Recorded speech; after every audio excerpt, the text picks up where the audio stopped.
किसानों ने जो एजिटेशन किए कोई गल नहीं छड़ी जी मोदी साहब नहीं कटी, लेकिन उन्होंने मन च कोई दुर्भावना नहीं। माफ़ी जो मंगता वो हमेशा बड़ा आदमी मंगता, छोटा आदमी नहीं मंगता। कमिटमेंट जी प्राइम मिनिस्टर करता that is the policy of the government. वो कहते ना जी जो कानूनी रूप बन गया कोई तां उठांगे, ये कहते ना जी ये तो छोटी जी गलती साडी, असली गल्लां तां हले रहिंदियां कि ਇਹ 3 ਕਾਨੂੰਨ ਵਾਪਸ ਲੈ ਲਓ ਫਿਰ ਸਾਡਾ ਕੋਈ ਧਰਨਾ ਨਹੀਂ। ਹੁਣ 3 ਕਾਨੂੰਨ ਵਾਪਸ ਹੋ ਗਏ, ਪ੍ਰਧਾਨ ਮੰਤਰੀ ਨੇ ਕਹਿਤਾ, ਉਹਦੇ ਵਾਸਤੇ ਫਾਲੋ ਅਪ ਐਕਸ਼ਨ ਸ਼ੁਰੂ ਹੋ ਗਏ। ਹੁਣ ਦੱਸੋ ਤੁਸੀਂ ਕਾਹਦੇ ਵਾਸਤੇ ਬੈਠੇ ਆ? ਲੋਕ ਸੋਚਦੇ ਕੀ ਪ੍ਰੋਗਰਾਮ ਆ ਰਿਹਾ, ਚੱਲਦੇ ਪ੍ਰੋਗਰਾਮ ਬੰਦ ਹੋ ਕੇ ਹਰ ਬੰਦਾ ਇਹ ਸੋਚੇ ਵੀ ਕਾਨੂੰਨ ਵਾਪਸ ਲੈ ਲੈ, ਮੋਦੀ ਸਾਹਿਬ ਨੇ ਵਾਪਸ ਲੈ ਲੈ, ਐਂ ਪੁੱਛਣ ਲਓ ਉਹ ਡਕੈਟ ਹੈ ਕਿਆ ਹੈ, ਡਕੈਟ ਹੈ ਕਿਆ ਹੈ? ਉਹ ਕਹਿੰਦਾ ਨਾ ਜੀ, ਕਹਿੰਦਾ ਹਾਲੇ ਤਾਂ ਕੁਝ ਵੀ ਨਹੀਂ ਗੱਲ ਹੋਈ, ਗੱਲ ਤਾਂ ਅਸਲੀ ਹੁਣ ਹੋਣੀ ਹੈ। ਉਹ ਬਈ ਤੁਸੀਂ ਹੁਣ ਖੁਸ਼ੀ ਮਨਾਓ, ਤੁਹਾਡਾ ਐਡਾ ਬੜਾ ਮੋਰਚਾ ਫਤਿਹ ਹੋ ਗਿਆ। ਜਿਹੜੇ ਆ ਕਾਮਰੇਡ ਜਿਨ੍ਹਾਂ ਦੀਆਂ ਦੁਕਾਨਾਂ ਬੰਦ ਹੋ ਗਈਆਂ ਜੀ, ਉਹ ਤੇਰੇ ਮੋਢੇ 'ਤੇ ਰੱਖ ਕੇ ਆਪਣੀ ਦੁਕਾਨਦਾਰੀ ਚਲਾਉਣਾ ਚਾਹੁੰਦੇ ਆ, ਵਰਤਵਾਰ ਹੈ। ਸੋ ਕੈਪਟਨ ਸਾਹਿਬ ਰਾਸ਼ਟਰਵਾਦੀ ਹੈ, ਕੈਪਟਨ ਸਾਹਿਬ ਪੰਜਾਬ ਦੇ ਹਿੱਤ ਸੋਚਣ ਵਾਲੇ, ਉਹ ਸਾਡੇ ਨਾਲ ਉਹਦਾ ਤਾਲਮੇਲ ਬੜਾ ਸੌਖਾ ਬੈਠ ਸਕਦਾ, ਕੋਈ ਦਿੱਕਤ ਨਹੀਂ।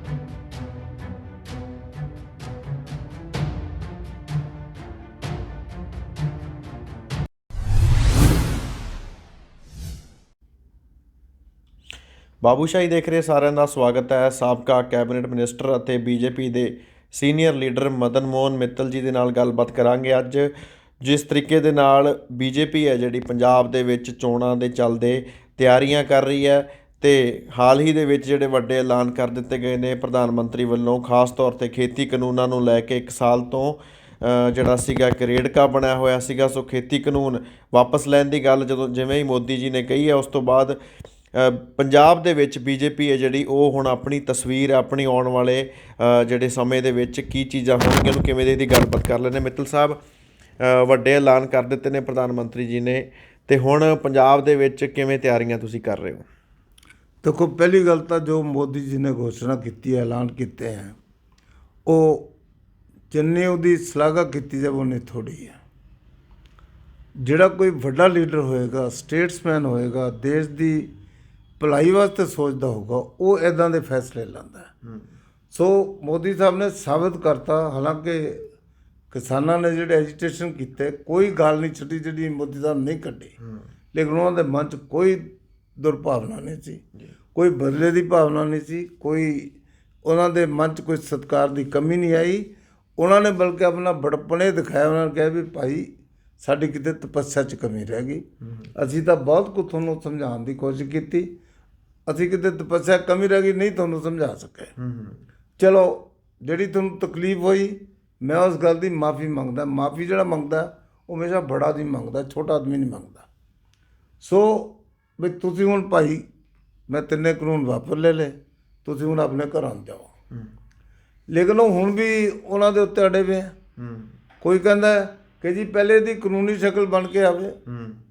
ਉਹਨਾਂ ਨੂੰ ਇਸ ਗੱਲ ਦਾ ਕਿਤੇ ਭੁਲੇਖਾ ਰਹਿ ਗਿਆ ਵੀ ਜੇ ਪ੍ਰਾਈਮ ਮਿਨਿਸਟਰ ਕੋਈ ਪੋਲਿਸੀ ਸਟੇਟਮੈਂਟ 'ਤੇ ਬਿਆਨ ਦਿੰਦਾ ਹੈ ਔਰ ਕੈਬਨਿਟ ਮੀਟਿੰਗ ਕਰਕੇ ਉਹਦੇ 'ਚ ਅਪਰੂਵਲ ਦਿੰਦਾ ਹੈ ਔਰ ਫਿਰ ਉਹਨੂੰ ਏਜੰਡੇ 'ਤੇ ਲਿਆਉਣ ਦੀ ਅਪਰੂਵਲ ਦਿੰਦਾ ਹੈ, ਉਹਦਾ ਬਿੱਲ ਬਣਾ ਕੇ ਰਾਸ਼ਟਰਪਤੀ ਕੋਲ ਭੇਜਣ ਦੀ ਗੱਲ ਕਰਦਾ ਹੈ ਵੀ ਤਾਂ ਕਿ ਲੋਕ ਸਭਾ ਦੇ ਸੈਸ਼ਨ 'ਚ ਲਿਆ ਸਕੇ। ਉਹ ਕਮਿਟਮੈਂਟ ਜਿਹੜੀ ਪ੍ਰਾਈਮ ਮਿਨਿਸਟਰ ਕਰਦਾ that is the policy of the government.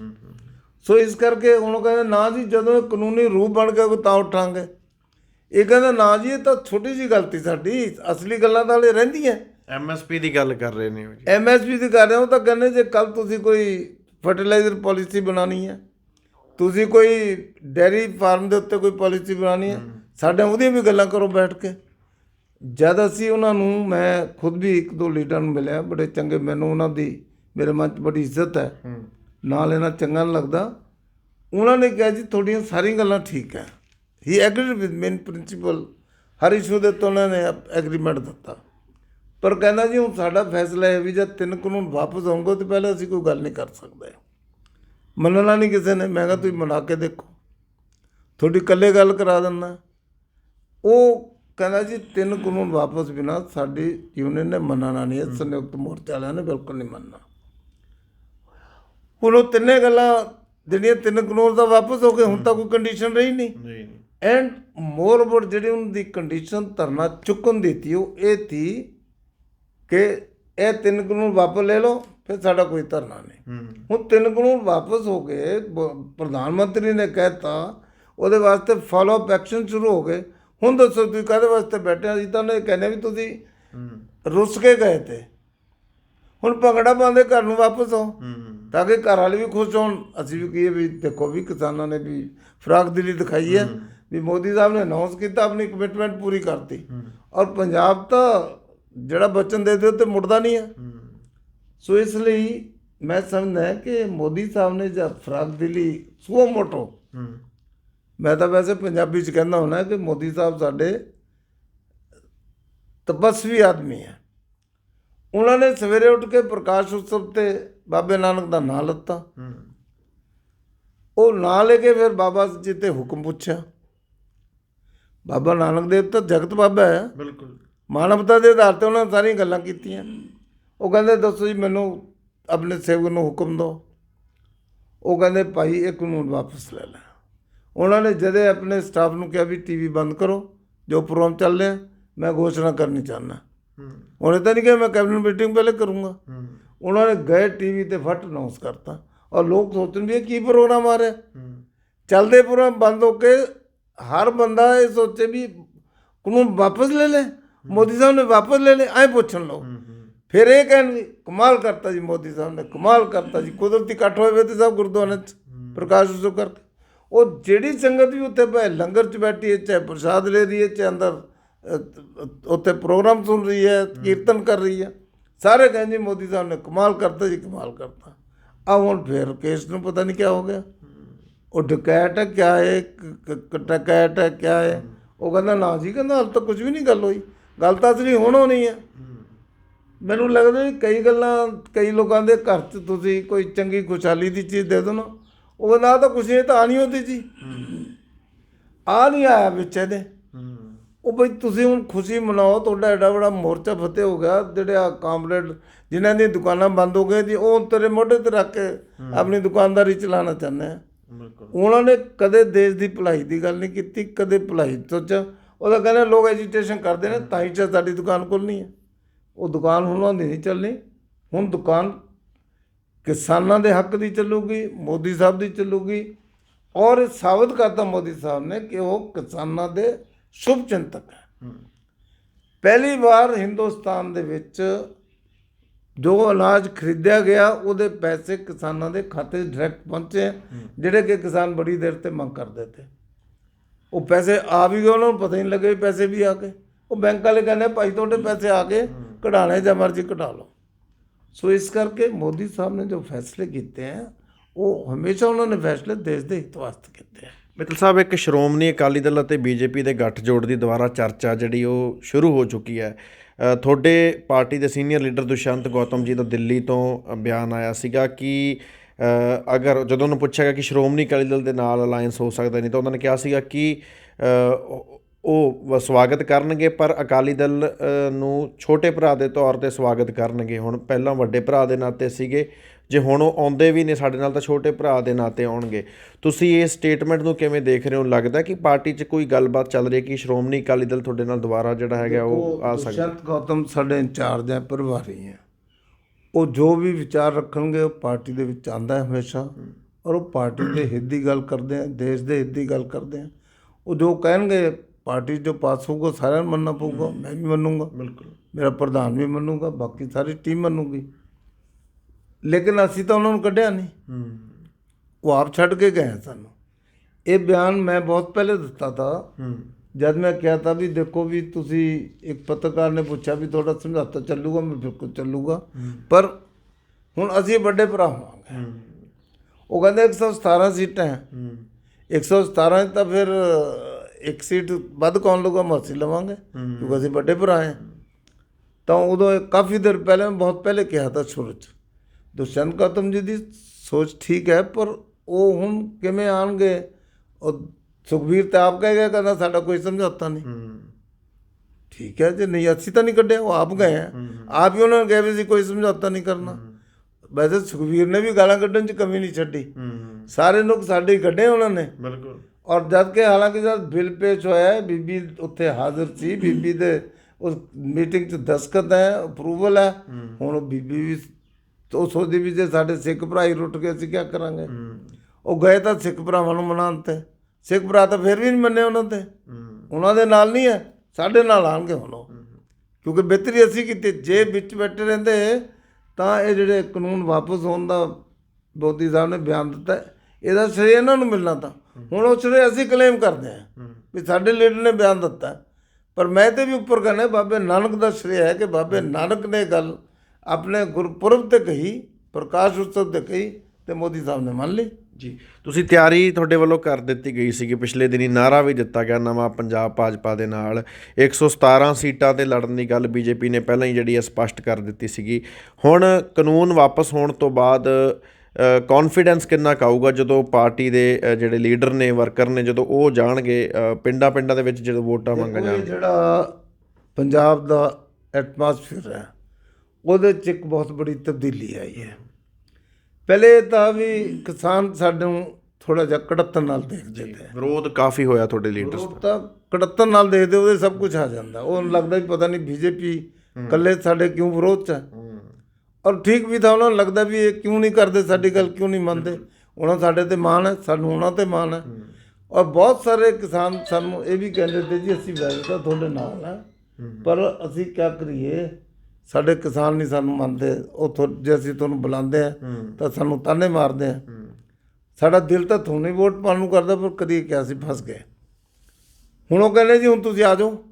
ਬਿਲਕੁਲ, ਪਹਿਲੇ ਬੁਲਾ ਕੇ ਪ੍ਰੋਗਰਾਮ ਨਹੀਂ ਤੇ ਕਰ ਸਕਦੇ, ਉਹ ਫਿਰ ਦਰ ਪਰਦਾ ਮੀਟਿੰਗਾਂ ਕਰਦੇ ਤੇ ਮਿਲਦੇ ਤੇ ਕਿਤੇ ਉਹਨਾਂ ਦੇ ਪਿੰਡ ਦੀ ਕਿਸੇ ਹੋਰ ਪਿੰਡ 'ਚ ਬੁਲਾ ਲੈਂਦੇ, ਕੁਝ ਕਰਦੇ ਰਹਿੰਦੇ ਤੇ। ਹੁਣ ਮੈਂ ਸਮਝਦਾ ਕਿ ਪੰਜਾਬ ਦੇ ਪਾਸੇ 'ਚ ਜਿਹੜਾ ਕਿਸਾਨਾਂ ਦਾ ਵਿਰੋਧ ਤਾ ਉਹ ਖਤਮ ਹੋ ਗਿਆ। ਕਿਸਾਨਾਂ ਨੂੰ ਇਹ ਗੱਲ ਦੀ ਤਸੱਲੀ ਹੋ ਗਈ ਕਿ ਮੋਦੀ ਸਾਹਿਬ ਤੇ ਉਹਨਾਂ ਦੀ ਸਰਕਾਰ ਔਰ ਵਿੱਚੇ ਭਾਰਤੀ ਜਨਤਾ ਪਾਰਟੀ ਉਹਨਾਂ ਦੀ ਵਿਰੋਧੀ ਨਹੀਂ ਹੈ, ਉਹਨਾਂ ਦੀ ਮਦਦਗਾਰ ਹੈ, ਮਦਦ ਕਰਨਾ ਚਾਹੁੰਦੀ ਹੈ, ਮਦਦ ਕਰਦੀ ਹੈ। ਇਹ ਗੱਲ ਉਹਨਾਂ ਦੇ ਬੈਠ ਗਈ ਦਿਮਾਗ 'ਚ, ਔਰ ਚੰਗੀ ਗੱਲ ਹੈ। ਔਰ ਸਾਡੇ ਵਾਸਤੇ ਮੈਦਾਨ ਖੁੱਲ੍ਹ ਗਿਆ। ਹੁਣ ਅਸੀਂ 117 ਸੀਟਾਂ ਲੜਨ ਦੀ ਗੱਲ ਕਰਦੇ ਹਾਂ, ਪਰ ਉਹਦੇ 'ਚ ਕੈਪਟਨ ਸਾਹਿਬ ਨੇ ਵੀ ਕਿਹਾ ਜੀ ਕਿ ਵੀ ਫੈਸਲੇ ਹੋਣ ਤੋਂ ਬਾਅਦ ਮੈਂ ਬੀਜੇਪੀ ਨਾਲ ਲੜੂੰਗਾ। ਜਦੋਂ ਇਹ ਘੋਸ਼ਣਾ ਵੀ ਹੋਊ ਤੋਂ ਬਾਅਦ ਵੀ ਉਹਨੇ ਕਿਹਾ ਮੈਂ ਬੀਜੇਪੀ, ਉਹਨਾਂ ਨੇ ਕਿਹਾ ਕਿ 101% ਉਹ ਸੀਟ ਐਡਜਸਟਮੈਂਟ ਕਰਨੀ ਚਾਹਣਗੇ ਹੁਣ ਬੀਜੇਪੀ ਦੇ ਨਾਲ। ਜੋ ਉਹਨਾਂ ਦੇ ਖਾਤੇ ਸੀਟਾਂ ਛੱਡਣੀਆਂ ਪੈਣਗੀਆਂ, ਪਰ ਰਹੂੰਗੀਆਂ ਤਾਂ 117 ਹੀ। ਬਿਲਕੁਲ ਹਾਂ, ਉਹ ਫਿਰ ਉਹਨਾਂ ਦੇ ਨਾਲ ਜੋ ਤਾਲਮੇਲ ਹੁੰਦਾ ਹੈ, ਉਹ ਸਾਡਾ ਹਾਈ ਕਮਾਂਡ ਜੋ ਫੈਸਲਾ ਕਰੇਗਾ ਵੀ ਫੋਲੋ ਦੈਟ, ਉਹਨੂੰ ਮੰਨਾਂਗੇ ਅਸੀਂ। ਪਰ ਅਸੀਂ ਪੰਜਾਬ ਨੂੰ, ਪਰ ਨਵਾਂ ਪੰਜਾਬ ਜੋ ਬਣਾਉਣ ਦੀ ਅਸੀਂ ਗੱਲ ਕਹੀ ਹੈ, ਉਹ ਨਵਾਂ ਪੰਜਾਬ ਹੀ ਬਣਾ ਕੇ ਸਾਨੂੰ ਸ਼ਾਂਤੀ ਆਊਗੀ। ਮਿੱਤਲ ਸਾਹਿਬ, ਕੈਪਟਨ ਅਮਰਿੰਦਰ ਸਿੰਘ ਦੇ ਆਉਣ ਦੇ ਨਾਲ, ਤੁਹਾਡੇ ਨਾਲ ਜੁੜਨ ਨਾਲ ਕਿੰਨਾ ਕੁ ਜਿਹੜਾ ਫਾਇਦਾ ਹੋਊਗਾ, ਤੁਹਾਨੂੰ ਕੀ ਲੱਗਦਾ? ਦੇਖੋ, ਕੈਪਟਨ ਅਮਰਿੰਦਰ ਸਿੰਘ ਪਾਰਟੀ ਜਿੱਥੇ ਵੀ ਰਿਹਾ ਉਹਦੀ ਵਿਚਾਰਧਾਰਾ ਰਾਸ਼ਟਰਵਾਦੀ ਰਹੀ ਹੈ, ਔਰ ਅਸੀਂ ਰਾਸ਼ਟਰਵਾਦੀ ਪਾਰਟੀਆਂ ਨੈਚੁਰਲੀ ਉਹ ਸਾਨੂੰ ਪ੍ਰੈਫਰ ਕਰਦਾ, ਅਸੀਂ ਉਹਦਾ ਸਵਾਗਤ ਕਰਦੇ ਹਾਂ। ਔਰ ਵੈਸੇ ਵੀ ਅਸੀਂ 92 'ਚ ਇਲੈਕਸ਼ਨ ਜਿਹੜਾ ਲੜਿਆ ਤਾ, ਉਦੋਂ ਅਕਾਲੀ ਦਲ ਲੌਂਗੋਵਾਲ ਦੇ ਚੀਫ ਬਣ ਕੇ ਨਾਲ ਲੜਿਆ ਤਾ।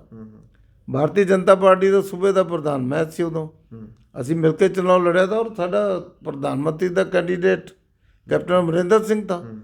ਅਸੀਂ ਇਹਨੂੰ ਅਨਅਪੋਜ਼ਡ ਸੀਟ ਛੱਡੀ ਸਮਾਣੇ ਦੀ, ਸਾਡਾ ਰੁਲਦਾ ਸਿੰਘ ਉੱਥੇ ਦਾ ਕੈਂਡੀਡੇਟ ਤਾ। ਫਿਰ ਫੈਸਲਾ ਕਰਕੇ ਉਹਨੂੰ ਵਿਡਰਾ ਕਰਾ ਕੇ ਉਹਨੂੰ ਅਨਅਪੋਜ਼ਡ ਜਿਤਾਇਆ ਤਾ ਉੱਥੋਂ, ਔਰ ਉਹ ਰਿਕਾਰਡ ਕਰਦਾ ਸਾਡਾ। ਦੇਖੋ, ਭਰਾ ਹੈ। ਹੁਣ ਤਾਂ ਮੈਂ ਉਹਦੀ ਉਮਰ ਦੇ ਹਿਸਾਬ ਨਾਲ ਮੇਰੇ ਤੋਂ ਥੋੜ੍ਹਾ ਜਿਹਾ ਛੋਟਾ ਹੈ, but otherwise we are in thoughts in actions, ਔਰ ਵਿਚਾਰਾਂ ਤਾਂ ਅਸੀਂ ਇੱਕ ਹੈ। ਬਾਕੀ ਅਲੱਗ ਗੱਲ ਹੈ ਵੀ ਉਹ ਕਾਂਗਰਸ ਦੇ ਵਿੱਚ ਚਲੇ ਗਏ, ਤੇ ਠੀਕ ਹੈ, ਉਹਨਾਂ ਦੇ ਘਰ ਦੇ ਵਿੱਚ ਕਾਂਗਰਸ ਸੀ ਪਹਿਲੇ, ਲੇਕਿਨ ਉਹ ਮਦਰ ਉਹਦੀ ਫਿਰ ਸਾਡੇ ਨਾਲ ਆ ਗਈ ਸੀ। ਅਤੇ ਜਿਹੜੀ ਬੀਬੀ ਕੈਪਟਨ ਸਾਹਿਬ ਦੀ ਪਤਨੀ ਹੈ, ਉਹ ਤਾਂ ਅੱਜ ਵੀ ਕਾਂਗਰਸ ਦੀ MP ਹੈ, ਪਰ ਇਹ ਵੀ ਉਹਦੇ ਨਾਲ ਵੀ ਸਾਡੇ ਬਹੁਤ ਅੱਛੇ ਸਲੂਕ ਹੈ, ਵਰਤਵਾਰ ਹੈ ਜੀ। ਸੋ ਕੈਪਟਨ ਸਾਹਿਬ ਰਾਸ਼ਟਰਵਾਦੀ ਹੈ, ਕੈਪਟਨ ਸਾਹਿਬ ਪੰਜਾਬ ਦੇ ਹਿੱਤ ਸੋਚਣ ਵਾਲੇ, ਉਹ ਸਾਡੇ ਨਾਲ ਉਹਦਾ ਤਾਲਮੇਲ ਬੜਾ ਸੌਖਾ ਬੈਠ ਸਕਦਾ, ਕੋਈ ਦਿੱਕਤ ਨਹੀਂ ਹੈ ਜੀ। ਇੱਕ ਮਿੱਤਲ ਸਾਹਿਬ, ਅਰਵਿੰਦ ਕੇਜਰੀਵਾਲ ਦਾ ਵੀ ਬਿਆਨ ਆਇਆ ਹੈਗਾ। ਉਹਨਾਂ ਨੇ ਟੀਚਰਾਂ ਦੀ ਗੱਲ ਕੀਤੀ ਹੈ, ਜਿਹੜੇ ਅਧਿਆਪਕ ਨੇ ਕਾਫੀ ਗਿਣਤੀ ਦੇ ਵਿੱਚ ਪੰਜਾਬ ਸਰਕਾਰ ਦੇ ਖਿਲਾਫ ਰੋਸ ਪ੍ਰਦਰਸ਼ਨ ਕਰ ਰਹੇ ਸੀ ਪਿਛਲੇ ਕਾਫੀ ਮਹੀਨਿਆਂ ਤੋਂ। ਅੱਜ ਉਹਨਾਂ ਨੇ ਕਿਹਾ ਕਿ ਜੇ ਪੰਜਾਬ ਦੇ ਵਿੱਚ ਆਮ ਆਦਮੀ ਪਾਰਟੀ ਨੂੰ ਮੌਕਾ ਮਿਲ ਜਾਂਦਾ 2022 ਦੇ ਵਿੱਚ, ਤੇ ਅਸੀਂ ਅਧਿਆਪਕਾਂ ਲਈ ਖਾਸ ਤੌਰ ਤੇ ਕਦਮ ਚੁੱਕਾਂਗੇ, ਜਿਹੜੇ ਆਊਟਸੋਰਸਡ ਰਾਹੀਂ ਜਾਂ ਜਿਹੜੇ ਕੰਮ ਕਰ ਰਹੇ ਨੇ ਕੰਟਰੈਕਚੁਅਲ ਬੇਸਿਸ ਤੇ, ਉਹਨਾਂ ਸਾਰਿਆਂ ਨੂੰ ਪੱਕਾ ਕੀਤਾ ਜਾਊਗਾ। ਅੱਜ ਨਵੀਆਂ ਗਰੰਟੀਆਂ ਜਿਹੜੀਆਂ ਦੇ ਕੇ ਗਏ ਨੇ ਅਧਿਆਪਕਾਂ ਦੇ ਜਿਹੜਾ ਹੈਗਾ ਇਸ ਮੈਟਰ ਦੇ ਉੱਤੇ, ਤੁਸੀਂ ਕਿਵੇਂ ਦੇਖਦੇ ਹੋ? ਦੇਖੋ, ਕੇਜਰੀਵਾਲ ਕਿਆ ਗਰੰਟੀ ਦਿੰਦਾ ਹੈ, ਉਹਦੀਆਂ ਗਰੰਟੀਆਂ ਬਹੁਤ ਹੈ। ਉਹਨੇ ਤਾਂ ਹਰ ਇਲੈਕਸ਼ਨ 'ਚੋਂ ਕਹਿੰਦਾ ਤੇ ਮੈਂ ਜਮਨਾ ਸਾਫ਼ ਕਰ ਦੂੰਗਾ, ਪਾਣੀ ਨੂੰ ਸਾਫ਼ ਕਰ ਦੂੰਗਾ। ਹੁਣ ਫੇਰ ਕਹਿੰਦਾ ਮੈਂ 24 ਤੱਕ ਸਾਫ਼ ਕਰ ਦੂੰਗਾ। ਉਹਦੀਆਂ ਗਰੰਟੀਆਂ 'ਤੇ ਮੈਂ ਕੁਝ ਨਹੀਂ ਕਹਿਣਾ, ਬਟ ਮੈਂ ਕਹਿੰਦਾ, ਮੈਂ ਖੁਦ ਪਾਰਲੀਮੈਂਟ ਅਫੇਅਰ ਮਿਨਿਸਟਰ ਸੀਗਾ। ਅਸੀਂ ਪਹਿਲੇ ਆਰਡੀਨੈਂਸ ਲੈਣਾ ਚਾਹੁੰਦੇ ਤੇ, ਫਿਰ ਗਵਰਨਰ ਸਾਹਿਬ ਜਾ ਰਹੇ ਤੇ ਕਿਤੇ, ਮੈਂ ਉਹਨਾਂ ਨੂੰ ਰੋਕਿਆ। ਉਹ ਕਹਿੰਦੇ ਤੁਸੀਂ, ਮੈਂ ਆ ਜਾਣਾ ਜਲਦੀ, ਤੇ ਤੁਸੀਂ ਬਿੱਲ ਲਿਓ, ਮੈਂ ਸੈਸ਼ਨ ਕਾਲ ਕਰਕੇ ਬਿੱਲ ਲਿਓ। ਅਸੀਂ ਤਾਂ ਇਹ ਜਿਹੜੇ ਕਰਮਚਾਰੀ ਐਡਹੌਕ 'ਤੇ ਜਾਂ ਕਿਸੇ ਟਰਮ 'ਤੇ ਵੀ ਕੰਮ ਕਰ ਰਹੇ ਤੇ, ਉਹਨਾਂ ਨੂੰ ਰੈਗੂਲਰ ਕਰਨ ਦਾ ਮਤਾ ਪਾਸ ਕਰਕੇ ਪਾਲਿਸੀ ਬਣਾਤੇ ਸੀ। ਉਹ ਪਾਲਿਸੀ ਇਹਨਾਂ ਨੇ ਰੱਦ ਕਰਤੀ, ਜਿਹੜੀ ਹੈ ਹੁਣ ਕਾਂਗਰਸ ਦੀ ਸਰਕਾਰ ਚੱਲ ਰਹੀ ਹੈ। ਅਤੇ ਅਸੀਂ ਜਦ ਇੱਕ ਪਾਲਿਸੀ ਬਣਾਉਣ ਵਾਲੇ ਆਏ ਅਤੇ ਇਹਨੇ ਰੱਦ ਕਰਤੀ, ਅਤੇ ਉਹ ਪਾਲਿਸੀ ਦੁਬਾਰਾ ਅਸੀਂ ਇਹਨਾਂ ਨੂੰ ਲਾਵਾਂਗੇ, ਕਰਾਂਗੇ। ਮੈਨੂੰ ਯਾਦ ਹੈ ਜਦੋਂ ਮੈਂ 97 'ਚ ਪਹਿਲੀ ਵਾਰ ਮੰਤਰੀ ਬਣਿਆ, ਮੇਰੇ ਕੋਲ ਉਦੋਂ ਪਬਲਿਕ ਹੈਲਥ ਡਿਪਾਰਟਮੈਂਟ ਵੀ ਥਾ। ਠੀਕ ਹੈ ਜੀ। ਪਬਲਿਕ ਹੈਲਥ ਡਿਪਾਰਟਮੈਂਟ ਨੂੰ ਜਿਹੜੇ ਟੈਂਪਰੇਰੀ ਐਡਹੌਕ ਹੋਰ ਇੱਦਾਂ ਦੇ ਤੇ, ਉਹ ਸਾਰੇ ਕੱਢਤੇ ਸੀ ਇਹਨਾਂ ਨੇ। ਸੁਪਰੀਮ ਕੋਰਟ ਤੱਕ ਉਹ ਲੜੇ, ਉੱਥੇ ਇਹਨਾਂ ਨੇ ਕੋਈ ਬਿਆਨ ਦਿੱਤਾ, ਕੋਈ ਪਾਲਿਸੀ ਨਹੀਂ ਬਣਾਈ। ਅਸੀਂ ਉਹ ਸਾਰੇ ਕਰਮਚਾਰੀ ਜਿਹੜੇ ਤੇ ਉਹਨਾਂ ਨੂੰ ਅਸੀਂ ਲਾਇਆ ਜੀ, ਉਸ ਵਕਤ ਦੇ ਜਿਹੜੇ ਕੱਢੇ ਵੇ ਤੇ, ਅਤੇ ਅਸੀਂ ਤਾਂ ਨੌਕਰੀਆਂ ਦੇਣ ਵਾਲੇ ਹਾਂ, ਅਸੀਂ ਖੋਹਣ ਵਾਲੇ ਨਹੀਂ ਹਾਂ। ਮੈਨੂੰ ਯਾਦ ਹੈ ਮੇਰੇ ਕੋਲ ਜਿਹੜਾ ਟੈਕਨੀਕਲ ਐਜੂਕੇਸ਼ਨ ਡਿਪਾਰਟਮੈਂਟ ਤਾਂ ਜੀ, ਉਹਦੇ ਸਕਿੱਲ ਡਿਵੈਲਪਮੈਂਟ ਅਸੀਂ ਖੋਲ੍ਹਿਆ ਤਾਂ ਉਹਦੇ 'ਚ ਬਾਦਲ ਸਾਹਿਬ ਚੇਅਰਮੈਨ ਤੇ ਮੈਂ ਵਾਈਸ ਚੇਅਰਮੈਨ ਤਾਂ, ਅਤੇ ਵਾਈਸ ਚੇਅਰਮੈਨ ਸ਼ਾਇਦ ਚੀਫ ਸੈਕਟਰੀ ਦਾ, ਮੈਂ ਮਿਨਿਸਟਰ ਤਾਂ। ਉਹਦੇ 'ਚ ਅਸੀਂ ਪਾਲਿਸੀ ਬਣਾ ਕੇ ਸਕਿੱਲ ਡਿਵੈਲਪਮੈਂਟ ਵਾਸਤੇ ਬੰਦੇ ਬੜੇ ਭਰਤੀ ਕੀਤੇ, ਉਹਨਾਂ ਨੂੰ ਪੋਸਟਿੰਗ ਵੀ ਕਰਤੀ। ਇਹਨਾਂ ਨੇ ਆਂਦੀ ਲਾਤੇ ਹੋ, ਔਰ ਉਹ ਡਿਪਾਰਟਮੈਂਟ ਉਸ ਟਾਈਮ ਚੰਨੀ ਸਾਹਿਬ ਖੋਲ੍ਹਤਾ। ਅੱਛਾ ਜੀ। ਅਤੇ ਮੇਰੇ ਆਪਣੇ ਨੰਗਲ ਦੇ ਬੰਦੇ ਬਹੁਤ ਹਟੇ ਨੌਕਰੀ ਤੋਂ, ਉਹ ਹੁਣ ਤੱਕ ਵਿਚਾਰੇ ਬੈਠੇ, ਕੋਸਦੇ ਇਹਨਾਂ ਨੂੰ। ਸਕਿੱਲ ਡਿਵੈਲਪਮੈਂਟ ਦੇ ਥਰੂ ਅਸੀਂ ਤਨਖਾਹ ਚੰਗੀ ਦਿੱਤੀ, ਵਰਕਰਾਂ ਨੂੰ ਕੰਮ 'ਤੇ ਲਾਇਆ, ਔਰ ਉਹਨਾਂ ਨੇ ਕੰਮ ਸ਼ੁਰੂ ਕਰਤਾ। ਇਹਨਾਂ ਨੇ ਆਂਦੀ ਪਹਿਲੇ ਲਾਤੇ ਹੋ। ਸੋ ਇਸ ਕਰਕੇ ਅਸੀਂ ਤਾਂ ਨੌਕਰੀਆਂ ਦੇਵਾਂਗੇ, ਸੈਲਫ ਐਮਪਲਾਇਮੈਂਟ ਬੇਸਡ ਪਾਲਿਸੀ ਲਿਆਵਾਂਗੇ, ਬੱਚਿਆਂ ਨੂੰ ਨੌਕਰੀਆਂ 'ਤੇ ਲਾਵਾਂਗੇ, ਔਰ ਉਹਨਾਂ ਨੂੰ ਨੌਕਰੀਆਂ ਦੇਣ ਦੇ ਯੋਗ ਬਣਾਵਾਂਗੇ। ਜੀ, ਬੀਜੇਪੀ ਦੀਆਂ ਵੀ ਜਿਹੜੀਆਂ ਮੀਟਿੰਗਸ ਦਾ ਦੌਰ ਹੈ ਉਹ ਲਗਾਤਾਰ ਚੱਲ ਰਿਹਾ ਹੈ। ਹੁਣ ਵੀ ਤੁਹਾਡੀ ਮੀਟਿੰਗ ਹੈ, 2 ਦਿਨਾਂ ਦੀ ਮੀਟਿੰਗ ਦਾ ਰੱਖਿਆ ਗਿਆ ਸੀਗਾ। ਸਾਡੇ ਇੰਚਾਰਜ ਬਣੇ ਆ ਸ਼ੇਖਾਵਤ ਸਾਹਿਬ, ਉਹ ਜਿਹੜਾ ਜਲ ਵਿਭਾਗ ਹੈ ਉਹਦੇ ਮੰਤਰੀ ਹੈ, ਬਹੁਤ ਮਿਹਨਤੀ ਹੈ। ਬਿਲਕੁਲ। ਉਹਨਾਂ ਨੇ ਕਿਹਾ ਕਿ 24/7 ਮੈਂ ਤੁਹਾਡੀ ਡਿਸਪੋਜ਼ਲ 'ਤੇ ਹਾਂ, ਜਿਹਨੂੰ ਆਪਾਂ 24 ਘੰਟੇ ਕਹਿੰਦੇ ਹਾਂ ਜੀ। ਔਰ ਉਹ ਕੱਲ੍ਹ ਦੇ ਹੁਣ ਆ ਕੇ ਇੱਥੇ ਮੀਟਿੰਗਾਂ ਕਰ ਰਹੇ ਹਨ ਨਿਚਲੇ ਲੈਵਲ 'ਤੇ, ਜਿਨ੍ਹਾਂ ਲੋਕਾਂ ਨੇ ਫੀਲਡ 'ਚ ਕੰਮ ਕਰਨਾ, ਉਹਨਾਂ ਦੀਆਂ ਹਰ ਕਮੇਟੀ ਦੀਆਂ ਮੀਟਿੰਗਾਂ ਹੋ ਰਹੀਆਂ। ਮੈਂ ਵੀ ਉੱਥੇ ਮੀਟਿੰਗ ਜਾਣਾ, ਮੇਰੀ ਵੀ ਕਮੇਟੀ ਦੀ ਮੀਟਿੰਗ ਹੈ। So he is taking full pain ਕਿ ਵੀ ਪੰਜਾਬ 'ਚ ਅਸੀਂ ਸਰਕਾਰ ਬਣਾਈਏ, ਔਰ ਜੋ ਵਾਅਦੇ ਕੀਤੇ ਹੈ, ਜੋ ਅੱਗੇ ਨੂੰ ਵਾਅਦੇ ਕਰਨੇ ਹੈ। ਮੈਨੀਫੈਸਟੋ ਕਮੇਟੀ ਅਲੱਗ ਬਣੀ ਹੈ, ਅਤੇ ਮਿਲਣ ਵਾਲੀ ਕਮੇਟੀ ਅਲੱਗ ਬਣੀ ਹੈ, ਪ੍ਰਚਾਰ ਵਾਲੀ ਕਮੇਟੀ ਅਲੱਗ ਹੈ, ਆਰਗੇਨਾਈਜੇਸ਼ਨ ਨੂੰ ਆਰਗੇਨਾਈਜ਼ ਕਰਨ ਵਾਲੀ ਅਲੱਗ ਹੈ, ਮਤਲਬ ਸਾਰੀਆਂ ਅਲੱਗ ਅਲੱਗ ਕਮੇਟੀਆਂ, ਔਰ ਉਹ ਸਾਰਿਆਂ ਦੀ ਮੀਟਿੰਗਾਂ ਉਹਨਾਂ ਦੀਆਂ ਜਾ ਰਹੀਆਂ। ਸਾਡੀ ਮੀਟਿੰਗ ਵੀ ਹੈਗੀ ਅੱਜ। ਸੋ ਉਹਦੇ ਬਾਅਦ ਜਿਹੜੇ ਸਾਰੇ ਐਕਸਪਰਟ ਬੰਦੇ ਹੈ, ਉਹਨਾਂ ਦੀ ਟੀਮ ਬਣੀ ਹੈ। ਉਹਦੇ 'ਚ ਪੁਰੀ ਸਾਹਿਬ ਵੀ ਹੈ, ਪੈਟਰੋਲੀਅਮ ਮਿਨਿਸਟਰ ਅੱਜ ਕੱਲ੍ਹ ਹੋ। ਉਹਦੇ 'ਚ ਸਾਡੀ ਉਸ ਕਮੇਟੀ ਦੇ ਵਿੱਚ ਇੱਕ ਮੈਂਬਰ ਪਾਰਲੀਮੈਂਟ ਹੈ ਉੱਥੇ ਦਾ, ਮੱਧ ਪ੍ਰਦੇਸ਼ ਦਾ, ਗੁਜਰਾਤ ਦਾ, ਯੰਗ ਬੋਏ। ਉਹਦੇ 'ਚ ਆ ਬੀਬੀ ਸਾਡੀ ਜਿਹੜੀ ਸਪੋਕਸਮੈਨ ਸੀ ਪਹਿਲੇ, ਹੁਣ ਮੰਤਰੀ ਹੈ, ਉਹ ਵੀ ਹੈਗੀ। ਅਤੇ 1-2 ਹੋਰ ਬੰਦੇ ਜਿਨ੍ਹਾਂ ਨੇ ਪੂਰੀ ਅਟੈਂਸ਼ਨ ਦੇ ਕੇ ਪਿੱਛੇ ਤੇ ਆਏ, ਉਹਨਾਂ ਨੇ ਮੀਟਿੰਗਾਂ ਕੀਤੀਆਂ 2 ਦਿਨ ਪੂਰੇ ਲਾ ਕੇ, ਸਭ ਨੂੰ ਮਿਲ ਕੇ ਗਏ, ਸਭ ਦੀ ਡਿਊਟੀ ਲਾ ਗਏ, ਸਾਰੀਆਂ ਕਮੇਟੀਆਂ ਬਣਵਾ ਕੇ ਗਏ ਆ। ਸੋ ਦੀ party is very serious about Punjab. ਤਾਂ ਹੀ ਉਹਨਾਂ ਨੇ ਐਡੇ ਇੰਪੋਰਟੈਂਟ ਬੰਦੇ ਲਾਏ ਆ ਜਿਹੜੇ ਕੰਮ ਕਰ ਰਹੇ ਆ, ਪੂਰਾ ਟਾਈਮ ਦੇ ਰਹੇ ਆ। ਬਾਕੀ ਇੱਥੇ ਸਾਡੇ ਨੈਸ਼ਨਲ ਵਾਈਸ ਪ੍ਰੈਜ਼ੀਡੈਂਟ ਉਹ ਇੱਥੇ ਬੈਠੇ ਆ, ਬਾਕੀ ਸੰਗਠਨ ਦੇ ਜਨਰਲ ਸੈਕਟਰੀ ਉਹ ਇੱਥੇ ਬੈਠੇ ਆ। ਸੋ ਸਾਰੇ ਪ੍ਰਧਾਨ ਸਾਡਾ ਹੋਰ ਟਾਈਮਰ ਦੀ ਤਰ੍ਹਾਂ ਕੰਮ ਕਰ ਰਿਹਾ, ਉਹਦੀ ਟੀਮ ਸਾਰੀ ਕੰਮ ਕਰ ਰਹੀ ਹੈ।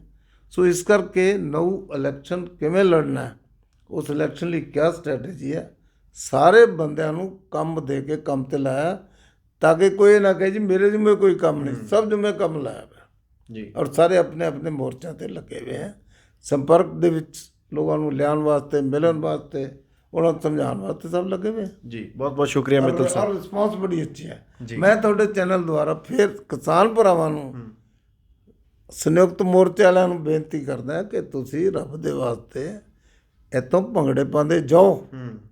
ਇਹ ਜਿਹੜਾ ਤੁਹਾਡਾ ਕੰਮ ਬਣਿਆ, ਜਿਹੜੀ ਤੁਹਾਡੀਆਂ ਮੰਗਾਂ ਮੰਨੀਆਂ ਗਈਆਂ, ਦਾ ਜਸ਼ਨ ਮਨਾਓ। ਤੁਸੀਂ ਤਾਂ ਫਿਰ ਉਸਕੇ ਬਹਿ ਗਏ ਵੀ ਜਿਵੇਂ ਕੁਝ ਵੀ ਨਹੀਂ ਮਿਲਿਆ ਤੁਹਾਨੂੰ। ਉਹ ਇੱਕ ਵਾਰ ਤਾਂ ਖੁਸ਼ ਹੋ ਜਾਓ ਜਿਹੜੇ ਤੁਹਾਡੀਆਂ ਮੰਗਾਂ ਮੰਨੀਆਂ ਗਈਆਂ, ਬਾਕੀ ਦੀਆਂ ਫਿਰ ਬਾਅਦ 'ਚ ਦੇਖ ਲਾਂਗੇ। ਜਿਸ ਬੰਦੇ ਨੇ ਮਾਫੀ ਮੰਗ ਲਈ, ਸਾਰੀਆਂ ਤੁਹਾਡੇ ਬਿਨਾਂ ਬੁਲਾਏ ਤੁਹਾਡੇ ਘਰ ਅਨਾਊਂਸਮੈਂਟ ਭੇਜ ਦਿੱਤੀ, ਤੁਸੀਂ ਉਹਨੂੰ ਨਾਲ ਫਿਰ ਵੀ ਗੁੱਸੇ ਨਾਲ ਹੀ ਬੈਠੇ, ਫਿਰ ਕੌਣ ਤੁਹਾਡੀ ਅੱਗੇ ਨੂੰ ਮੰਨੂਗਾ। ਸੋ ਇਸ ਕਰਕੇ ਮੇਰਾ ਉਹਨਾਂ ਨੂੰ ਬੇਨਤੀ ਹੈ ਕਿ ਕਿਸਾਨਾਂ ਦਾ ਖੇਤ ਸੱਜਦਾ, ਸੜਕਾਂ 'ਤੇ ਨਹੀਂ ਸੱਜਦਾ। ਔਰ ਵੈਸੇ ਵੀ ਸਾਡੇ ਪਾਰਲੀਮੈਂਟਰੀ ਸਿਸਟਮ ਹੈ, ਇੱਕ ਵਿਧਾਨ ਬਣਿਆ ਜਿਹਦੇ ਤਹਿਤ ਸਰਕਾਰ ਚੱਲਦੀ ਹੈ। ਜੇ ਸੜਕਾਂ 'ਤੇ ਬੈਠ ਕੇ ਫੈਸਲੇ ਹੋਣੇ, ਫਿਰ ਲੋਕ ਸਭਾ ਦੀ ਗੱਲ ਹੋਣਾ। ਸੋ ਇਸ ਕਰਕੇ ਜਦ ਅਸੀਂ ਤੁਹਾਡੀ ਗੱਲ ਸੁਣਦੇ ਹਾਂ, ਹਰ ਵਕਤ ਸੁਣਦੇ ਹਾਂ, ਤੇ ਤੁਸੀਂ ਸੜਕਾਂ 'ਤੇ ਬੈਠ ਕੇ ਜ਼ਰੂਰ ਸੁਣਾਉਣੀ ਹੈ।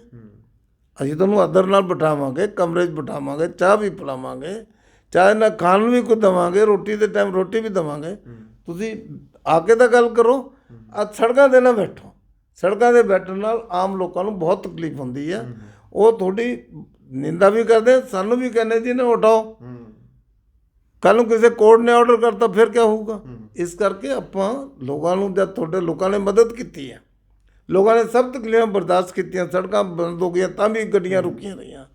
ਸੋ ਹੁਣ ਤੁਸੀਂ ਆਪਣਾ ਗੁੱਡਵਿਲ ਬਣਾਓ, ਲੋਕ ਕਹਿਣ ਵੀ ਨਾ ਵੀ ਠੀਕ ਹੈ, ਵੀ ਇਹਨਾਂ ਨੇ ਜੋ ਵਚਨ ਦਿੱਤਾ ਉਹ ਨਿਭਾਇਆ। ਮੋਦੀ ਸਾਹਿਬ ਨੇ ਤਾਂ ਆਪਣੀ ਡਿਊਟੀ ਨਿਭਾਤੀ, ਉਹ ਤੁਸੀਂ ਵੀ ਉਹਨੂੰ ਚੰਗਾ ਕਹੋ, ਜਰਾ ਜ਼ਰੂਰੀ ਨਾ ਰੁੱਸ ਕੇ ਦਿਖਾਈ ਜਾਓ। ਬਸ ਆ ਮੈਂ ਬੇਨਤੀ ਕਰਨੀ ਚਾਹਾਂ। ਬਹੁਤ ਤੁਹਾਡਾ ਧੰਨਵਾਦ ਹੈ ਕਿ ਤੁਸੀਂ ਇਹ ਮੈਸੇਜ ਸਾਰਿਆਂ ਤੱਕ ਪਹੁੰਚਾਓਗੇ ਜੀ। ਬਹੁਤ ਬਹੁਤ ਧੰਨਵਾਦ। ਜ਼ਰੂਰ ਜੀ, ਸ਼ੁਕਰੀਆ ਜੀ। ਸੋ ਮਦਨ ਮੋਹਨ ਮਿੱਤਲ ਜੀ ਦੇ ਨਾਲ ਗੱਲਬਾਤ ਕਰ ਰਹੇ ਸੀਗੇ, ਜਿਨ੍ਹਾਂ ਨੇ ਖੇਤੀ ਕਾਨੂੰਨ ਰੱਦ ਹੋਣ ਤੋਂ ਬਾਅਦ ਜੋ ਡਿਵੈਲਪਮੈਂਟਸ ਹੋ ਰਹੀਆਂ ਨੇ, ਕਾਫੀ ਮੁੱਦਿਆਂ ਬਾਰੇ ਖੁੱਲ੍ਹ ਕੇ ਗੱਲਬਾਤ ਕੀਤੀ ਹੈਗੀ ਹੈ, ਅਤੇ ਕਿਸਾਨਾਂ ਨੂੰ ਖਾਸ ਤੌਰ 'ਤੇ ਅਪੀਲ ਕੀਤੀ ਹੈਗੀ ਹੈ ਕਿ ਐਡਾ ਵੱਡਾ ਫੈਸਲਾ ਲਿਆ ਗਿਆ ਅਤੇ ਉਹਨਾਂ ਨੂੰ ਖੁਸ਼ੀ ਭੰਗੜੇ ਪਾਉਂਦੇ ਹੋਏ ਜਿਹੜੇ ਬਾਰਡਰਸ ਦੇ ਉੱਤੇ ਐਜੀਟੇਸ਼ਨ ਚੱਲ ਰਿਹਾ ਉਹਨੂੰ ਖ਼ਤਮ ਕਰਕੇ ਆਪਣੇ ਆਪਣੇ ਘਰਾਂ ਨੂੰ ਵਾਪਸੀ ਕਰਨੀ ਚਾਹੀਦੀ ਹੈ। ਅਤੇ ਨਾਲ ਹੀ ਜਿਹੜਾ ਸ਼੍ਰੋਮਣੀ ਅਕਾਲੀ ਦਲ ਦੇ ਨਾਲ ਗੱਠਜੋੜ ਦੀ ਚਰਚਾ ਜਿਹੜੀ ਹੋ ਰਹੀ ਹੈਗੀ ਹੈ, ਉਹਦੇ ਬਾਰੇ ਫਿਰ ਤੋਂ ਇਹਨਾਂ ਵੱਲੋਂ ਵੀ ਇਹੀ ਕਲੀਅਰ ਕੀਤਾ ਗਿਆ ਹੈਗਾ ਕਿ ਅਕਾਲੀ ਦਲ ਜੇ ਦੁਬਾਰਾ ਬੀਜੇਪੀ ਦੇ ਨਾਲ ਜੁੜਦਾ ਹੈਗਾ, ਅਲਾਇੰਸ ਕਰਦਾ ਹੈਗਾ, ਤਾਂ ਹੁਣ ਛੋਟੇ ਭਰਾ ਦੇ ਤੌਰ 'ਤੇ ਉਹਨਾਂ ਦਾ ਜਿਹੜਾ ਹੈਗਾ ਅਲਾਇੰਸ ਉਹਨਾਂ ਦੇ ਨਾਲ ਕੀਤਾ ਜਾਊਗਾ। ਅਤੇ ਬੀਜੇਪੀ ਕਿਉਂਕਿ ਪਹਿਲਾਂ ਹੀ ਤਿਆਰੀ ਕਰ ਚੁੱਕੀ ਹੈ ਕਿ 117 ਦੀਆਂ 117 ਸੀਟਾਂ 'ਤੇ ਚੋਣ ਲੜੀਆਂ ਜਾਣਗੀਆਂ। ਹਾਲਾਂਕਿ ਕੈਪਟਨ ਅਮਰਿੰਦਰ ਸਿੰਘ ਦੇ ਨਾਲ ਸੀਟ ਐਡਜਸਟਮੈਂਟ ਕਰਨ ਦਾ ਜਿਵੇਂ ਕਿ ਉਹਨਾਂ ਵੱਲੋਂ ਆਫਰ ਕੀਤੀ ਗਈ ਸੀਗੀ, ਸੋ ਉਹਦੇ ਬਾਰੇ ਜਿਹੜੀ ਹੈਗੀ ਹੈ ਬੀਜੇਪੀ ਵੀ ਕਾਫੀ ਇੰਟਰਸਟਿਡ ਨਜ਼ਰ ਆ ਰਹੀ ਹੈਗੀ ਹੈ। ਚੰਡੀਗੜ੍ਹ ਤੋਂ ਕੈਮਰਾਮੈਨ ਆਕਾਸ਼ਦੀਪ ਦੇ ਨਾਲ ਹਰਸ਼ਬਾਬ ਸਿੰਘ ਸਿੱਧੂ, ਬਾਬੂ ਸ਼ਾਹੀ ਟਾਈਮਸ।